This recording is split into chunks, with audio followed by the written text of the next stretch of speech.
Oke, Assalamualaikum warahmatullahi wabarakatuh. Perkenalkan, nama saya Niki Jenita Putri dengan NIM 24091060019 dari kelas A1 2024 Informatika. Di sini saya akan menjelaskan tentang subnetting dan IP versi 6. Nah, masuk ke subnetting. Apa sih subnetting itu? Subnetting adalah proses membagi sebuah jaringan IP menjadi beberapa subnet atau jaringan kecil yang lebih terstruktur. Tujuan utama dari subnetting adalah untuk mengoptimalkan penggunaan alamat IP dan mempermudah manajemen jaringan.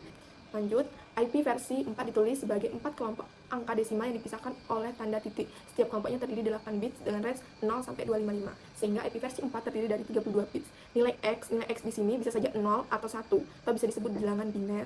Contoh IP versi 4 yaitu 192.168.0.7. Lanjut, IP versi 4 dibagi menjadi beberapa kelas.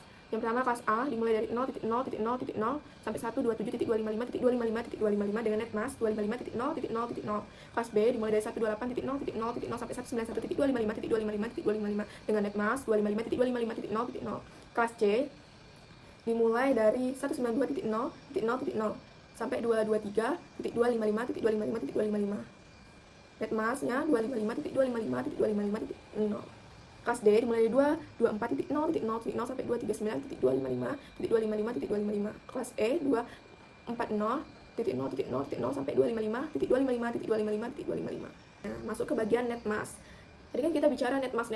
Apa sih net mask itu? Net mask digunakan untuk membedakan antara network address dengan host, di mana kelompok yang bernilai 0 adalah untuk host dan kelompok yang bernilai 255 digunakan untuk network address. Selain itu perlu diketahui bahwa pada setiap subnet di kelas A, B, dan C terdapat network ID dan broadcast. Network ID memiliki alamat IP di mana oktet keempatnya bernilai 0, sedangkan broadcast memiliki alamat IP di mana oktet keempatnya bernilai 255. Nah, apa sih CDR? CDR adalah sebuah metode yang digunakan untuk mengkategorikan alamat IP dengan tujuan untuk mengalokasikan alamat IP kepada user dan untuk efisiensi dalam proses routing paket-paket IP di dalam internet.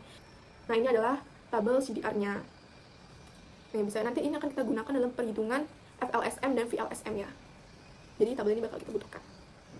Lanjut, nah FLSM adalah metode dalam subnetting yang menggunakan panjang subnet mask yang tetap atau konstan untuk membagi jaringan IP menjadi subnet-subnet yang lebih kecil. Dalam FLSM, setiap subnet memiliki jumlah host yang sama karena menggunakan subnet mask yang sama untuk seluruh subnet. Nah, ini adalah contoh FLSM di mana IP-nya 192.168.36.0. Nah, ruang staf membutuhkan 58 host, ruang IT membutuhkan 27 host, ruangan desainer membutuhkan 33 host, dan ruangan operasional membutuhkan 12 host. Nah, kita disuruh untuk mencari network address, host, broadcast dengan cara FLSM. Nah, di sini pertama-tama kita menentukan subnet yang dibutuhkan. Nah, dengan FLSM kita harus menggunakan subnet yang cukup besar untuk menampung host terbesar di semua kelompok. Nah, di sini kan host yang dibutuhkan yang paling besar kan 58, yaitu ruangan staf. Maka kita butuh subnet yang mampu menampung minimal 58 host. Nah, formula jumlah host per subnet itu 2 pangkat H min 2 lebih dari sama dengan jumlah host. Nah, H di sini adalah jumlah angka 0 pada bilangan biner, pada alamat biner.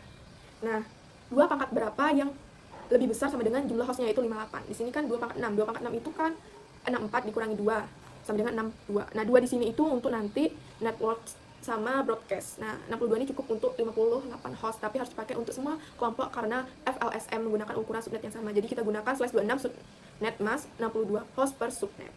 Nah, pembagian jaringan dalam subnet /26.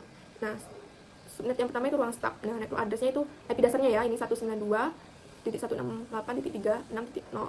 Nah, host range-nya itu setelah ini, jadi tambah 1 yaitu 192.168.36.1 sampai tadi kan 62 ya kan. Jadi 192.168.36.62. Nah, broadcast address-nya 92.168.36.63. Nah, begitupun juga pada ruangan IT karena di sini menggunakan FLSM berarti sama semua ya subnetnya. Jadi 192.168.36.64 nih, setelah dari 63, 64.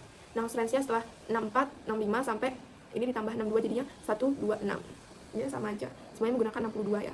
Nah, broadcast address-nya 192.168.36.127. Nah, begitupun juga ruangan desainer, network address-nya 192.168.36.128.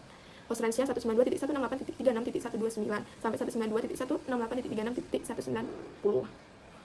Nah, broadcast address-nya 192.168.36.191.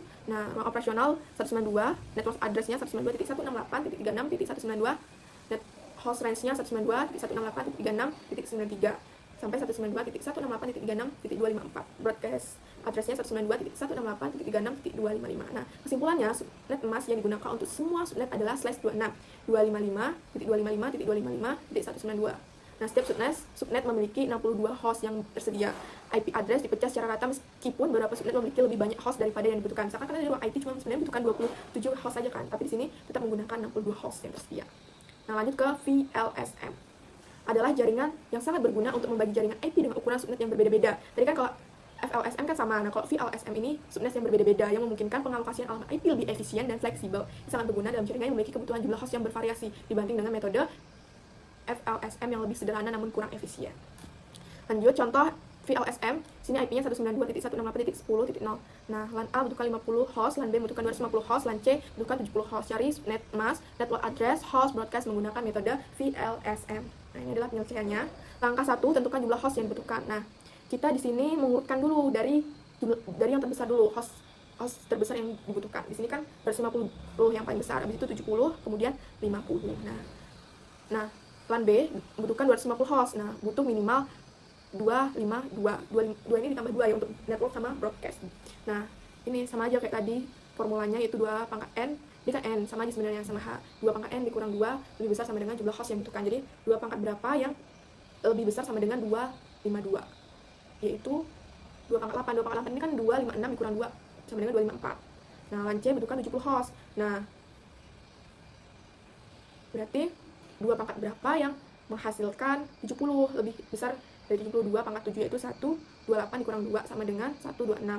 LAN A itu kan 50 host, butuhkan 50 alamat kan, berarti 2 pangkat 6. 2 pangkat 6 kan 64 dikurang 2 sama dengan 62. Nah, langkah kedua, alokasikan IP untuk LAN B 250 host, subnet masknya /24. Nah, /24 ini kita gunakan tadi ya tabel CDR, kita gunakan kan 256 nih, 256 kita lihat ya tabel CDR.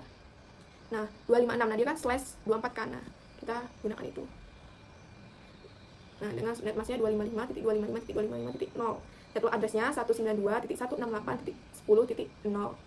Nah, broadcastnya itu 192.168.10.255. Jadi 0 ditambah 256 dikurang 1, jadinya 255 ya. Dan hostnya 192.168.10.1 sampai 192.168.10.254. Di situ langkah 3, alokasikan IP untuk LAN C. Nah, LAN C kan 70 host. Nah, berarti kan 128 dari /25. Jadi subnetnya 255.255.255.128. Ini kita ambil dari kita di tabel CDR-nya. 128 ya. 255, 128. Nah, network address-nya 192 ini kelanjutan dari yang tadi ya. Nih, broadcast address-nya. Kalau 255 kita kembali ke 0, habis itu ini ditambah 1. Jadi network address-nya 192.168.11.0. Sebenarnya broadcast bisa ke range host dulu, yaitu 192.168.11.1 sampai 192.168.11.126. Nah, kita pakai yang 128 tadi. Kalau FLSM kan sama, ini kan nggak sama VLSM ini. Ini yang kita guna. Nah, broadcast address-nya 192.168.11.127. Nah, langkah 4, alokasikan IP untuk LAN A 50 host. Berarti dia 64/26. Subnet masknya 255.255.255.192. Network address-nya 192.168.11.128. Ini kelanjutan dari broadcast address dari LAN C. Nah, kemudian broadcast address LAN B, LAN A itu 192.168.11.191. Range hostnya 192.168.11.129 sampai 192.168.11.190. Nah, ini adalah kesimpulannya, tabelnya. Lanjut. Nah, apa sih perbedaan VLSM dan FLSM? Nah, subnet dalam VLSM, ukuran subnet bervariasi dengan jumlah host yang bervariasi, membutuhkan pengalaman IP yang lebih efisien, tetapi di FLSM, semua subnet berukuran sama dengan jumlah host yang sama. Pemborosan alamat IP. VLSM membuang lebih sedikit alamat IP daripada FLSM. Nah, IP versi 6, Internet Protocol version 6, juga disebut IP Next Generation, dirancang oleh Internet Engineer Task Force. IP versi 6 adalah versi IP versi 4 yang ditingkatkan. IP versi 6 sendiri memiliki keunggulan dibandingkan IP versi yang akan dijabarkan sebagai berikut. Ruang alamat tak terbatas, struktur alamat hierarkis, plug and play, header paket yang disederhanakan, keamanan, mobilitas, fitur QoS yang ditingkatkan. Nah, sekian presentasi saya, kurang dan lebihnya mohon maaf. Assalamualaikum warahmatullahi wabarakatuh.